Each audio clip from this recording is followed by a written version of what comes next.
This is an iPad mini 6 and this is an iPad mini 7. I think. Let me just quickly double check. Nope, this is the iPad mini 6. Sorry about that. Anyway, let's just quickly compare them. Now, if you've clicked on this video, then you're probably wondering which one should you get. And you may already have the iPad mini 6 and wondering whether you should upgrade or not to the mini 7. And here's a spoiler. You probably shouldn't upgrade from the mini 6 to the mini 7 unless you fall into one of 3 scenarios that I'll get into a bit later in the video.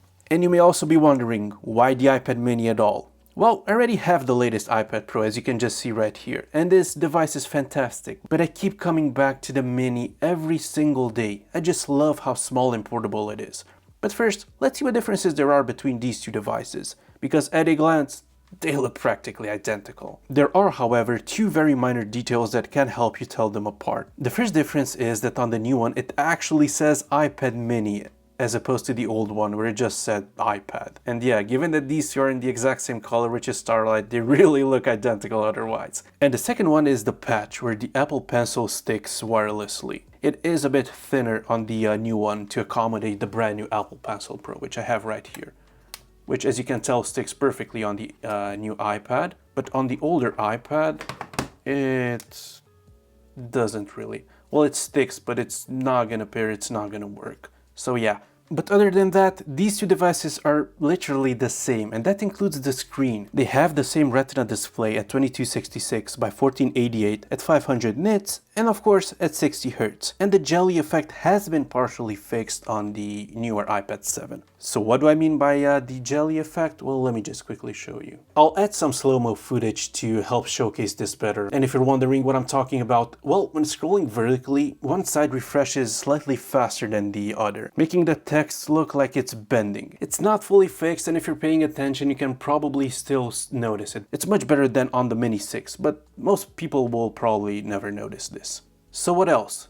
Well, the speakers are the same, the camera is practically the same, although the selfie camera is a bit better due to the improved processing from the A17 Pro. Speaking of the A17 Pro, this is the exact same chip as in the iPhone 15 Pro, and it's a beast, it flies. The iPad mini 6 has the A15 chip with 4GB of RAM, but this new chip with 8GB of RAM really makes a difference. I would sometimes notice that the mini 6 lags here and there, especially since upgrading to iOS 26. Let's just quickly run Geekbench 6 and see what the difference is. As you can see, 8 gigs versus 4 gigs.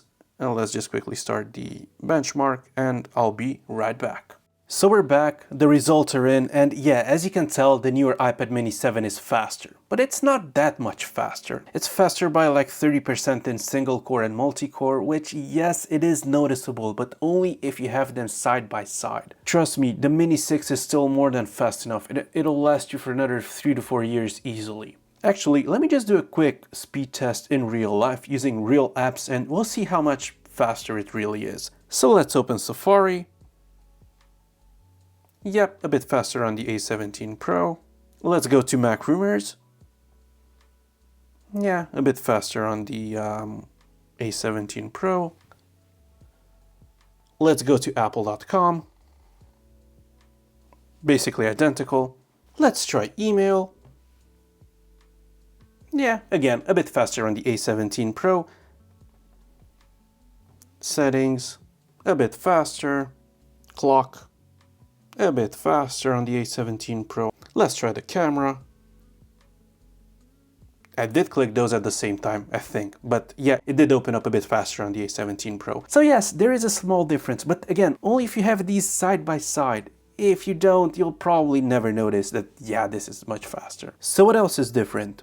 Well, battery life is a bit better on the newer Mini, but not by much. I would say about maybe 10% better, and it's mostly coming from the efficiency gains from the newer A17 Pro chip, as the batteries are literally identical in size. I actually think that they may even use the exact same battery down to the model number, but again, correct me down below if I'm wrong. And of course, the Mini 7 supports the newest Apple Pencil Pro with support for hover and roll, but should you care about that? No, not really, unless you're a professional artist. And while we're having a quick chat about accessories, here's the Apple smart cover that I've been using for my iPad mini 6.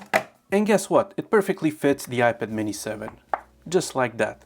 So the good news is that if you're upgrading from the iPad mini 6, you don't even need to get a new case. You can just use your old one, and that's very cool. The new Mini 7 also has much faster USB transfer speeds. I just tried copying one of my videos from an external SSD directly to the iPad, and it took about 1.5 minutes for 5 gigabytes, while the Mini 7 took around 10 seconds. But that's a very niche use case scenario, and it really shouldn't affect the vast majority of users. So we might as well keep this comparison short and simple. If you love the Mini, and if you're coming from a 5th generation or older, buy the Mini 7 directly. Don't even look at the Mini 6, unless you can buy it for a crazy low price, like under $150. But what if you're coming from the iPad Mini 6? Should you upgrade to the iPad Mini 7? And the answer is no. Of course not. Unless you fit in one of these 3 categories, and these are genuinely the only 3 reasons why I would consider upgrading. First, if you bought the iPad Mini 6 like I did with only 64 gigabytes of storage, and it simply isn't enough anymore. Yeah, trade it in and upgrade to the Mini 7 as it starts at 128 gigabytes, so that's a big upgrade. Number 2, if you're an artist and you really need the Apple Pencil Pro specifically and all of its features, and the previous Apple Pencil just isn't good enough for you, then yes, go ahead and upgrade. And third, if you feel like your iPad Mini 6 is starting to become a bit, slower, especially since iOS 26, and if you feel like it reloads apps all the time as it only has 4 gigabytes of RAM, then yes, feel free, go ahead and upgrade to the iPad Mini 7. But from my experience, and as I just said, the iPad Mini 6 doesn't feel that sluggish. Yeah, it's not as fast as the Mini 7, and yes, it reloads apps a bit more often, but you can definitely live with it. So if you really want to, yes, upgrade, but I wouldn't. Now, I really hope that I've answered at least some of your questions in this video, and if I haven't, make sure to drop a comment down below as I reply to all of them. Oh, and I forgot to add this. Apple Pencil actually supports hover, so as you can see, if I hover over an icon, it'll pop up. Well, it doesn't do it on this. But does that really matter? Should you upgrade for that? Of course not. So yeah, thank you for watching. I've also dropped the Amazon link in a pinned comment down below if you want to pick up the iPad Mini 7 for yourself. It's actually on sale as of last week. But either way, this was Dave, and hopefully I'll see you in my next video. Cheers, Dave on Tech, signing out.